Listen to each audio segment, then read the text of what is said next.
در این ویدیو به معرفی و بررسی یه ابزار جدید در تریدینگ ویو خواهیم پرداخت که با استفاده از یه ابزار دقیق بهتون کمک میکنه روندهای بازار رو شناسایی کرده و از سیگنالهای خرید و فروش دقیق برای ورود به بازار استفاده کنید. بنابراین پیشنهاد میکنم تا انتهای این ویدیو با بنده همراه باشید.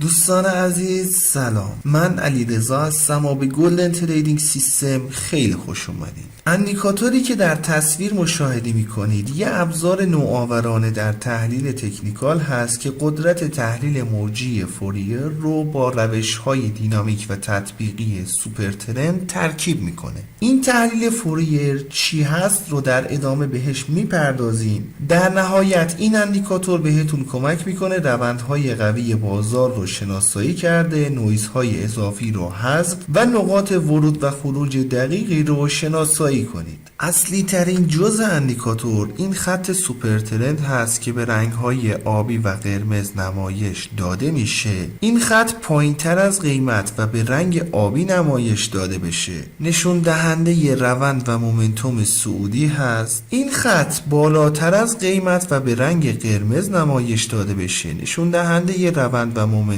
نزولی خواهد بود. هنگام تغییر فاز این سوپر ترند از صعودی به نزولی یا حالا بالعکس، اندیکاتور یه سری لیبل های قرمز و آبی رنگی رو بر روی چارت قرار میده که نشون دهنده محل دقیق تغییر روند هست. از این لیبل ها میتونید برای ورود یا خروج از معاملات استفاده کنید، ولی برای ورود بهتره که صبر کنید قیمت پس از تغییر فاز یه اصلاحی رو تجربه کرده و بعدش در جهت روند اصلی وارد معامله بشین. اینجوری ریسکتون رو کاهش خواهید داد. اگه میخواین بهترین عملکرد رو از اندیکاتور داشته باشین، پیشنهاد میدم بهتون که به صورت مولتی تایم فریم روند و سیگنال ها رو بررسی کنید. یعنی بدین صورت که روند رو در تایم های بالاتر با این اندیکاتور شناسایی کرده و در تایم پایین ورود بر اساس روند تایم بالا داشته باشین. قطعا برای افزایش دقت سیگنال ها بایستی با سایر ابزارهای تحلیلی تکنیکی این اندیکاتور ترکیب بشه تا بتونید معاملات مناسب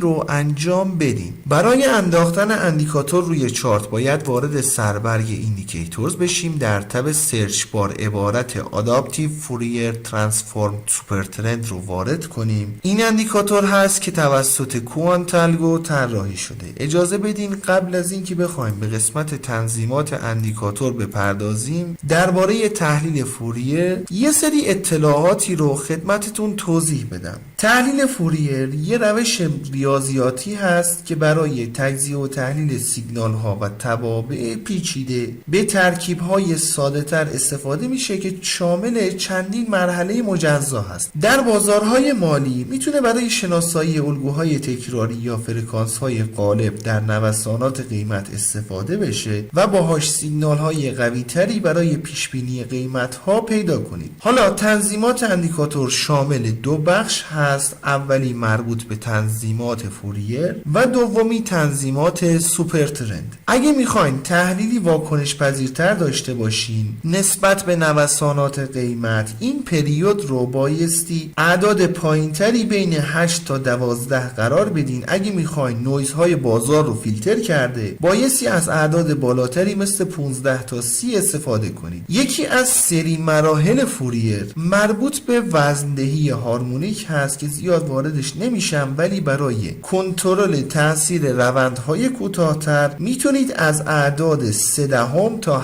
0.7 برای این گزینه استفاده کنید. برای تنظیمات سوپر ترند هم اگه میخواین باندهای فشرده تر و واکنش پذیرتری رو داشته باشین این عدد رو بین 1.5 تا 2 تنظیم کنید. اگه میخواین باندهای گسترده تری داشته باشین این عدد رو بایستی بین 2 تا 3 قرار بدید. گزینه والتیلیتی لنگت در واقع همون پریود ATR هست که بر اساس نوساناتی که بازار داره میتونید دوره‌های کم یا بیشتر قرار بدین و در نهایت والتیلیتی اسموتینگ در واقع یه مقدار تأخیر به سوپر ترند اضافه میکنه که نویز ها رو فیلتر کنه. انشالله که براتون مفید باشه. رو قله میبینم دوست من.